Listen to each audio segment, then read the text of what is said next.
Stakeholders and residents across the Niger Delta have expressed optimism over the federal government's plan to finally implement the Niger Delta ferry transport system. The initiative is designed to meet the transport needs of riverine communities across the oil-rich region. Some residents who spoke to Inside the Niger Delta following the inauguration of a steering committee for the project last week said the scheme will go a long way in boosting socio-economic interaction between mainland and riverine communities across the region. An idea first proposed by Niger Delta stakeholders during the 2022 National Council on the Niger Delta to ease the burden of moving people and their goods across the region through a proper water transport system is now gradually taking shape.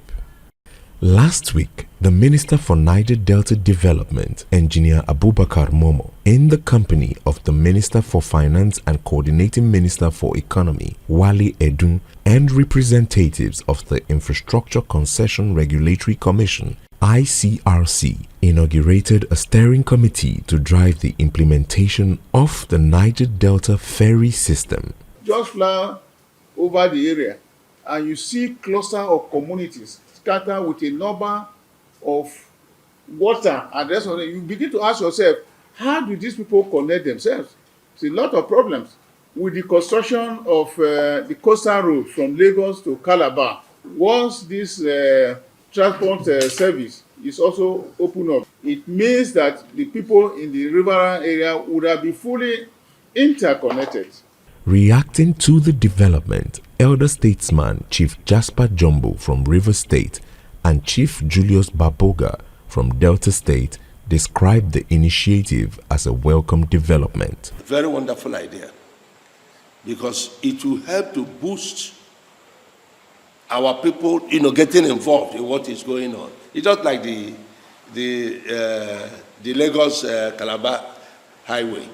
This one is the one that touches even more riverine communities, people who had been left in the lodge, people who, despite all the what comes up from their backyard, they get little or nothing back.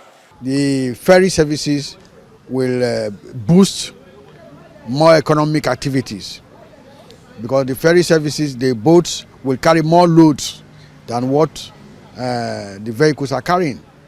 That was the practice far back the 70s. And then there were no motorable roads leading to any of the communities, the Ijaw community, the Niger Delta communities.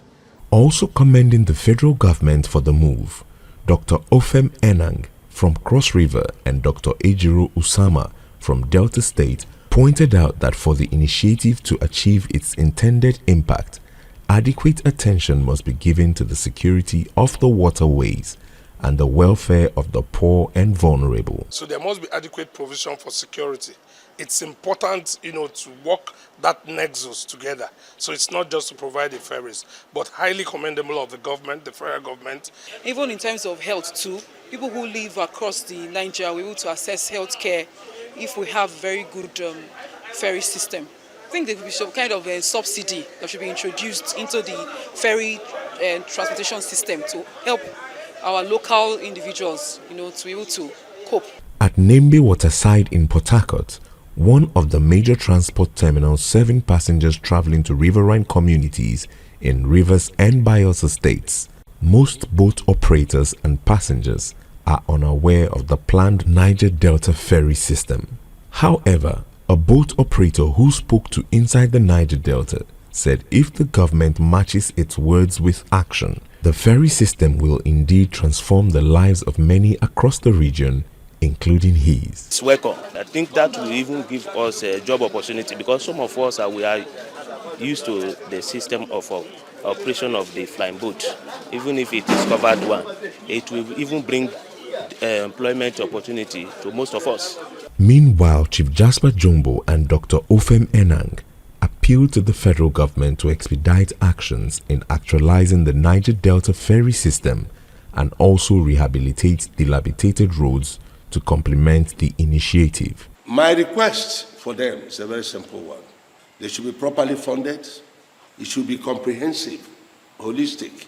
They will also look at the aspects of rehabilitating the Calabar-Itu road.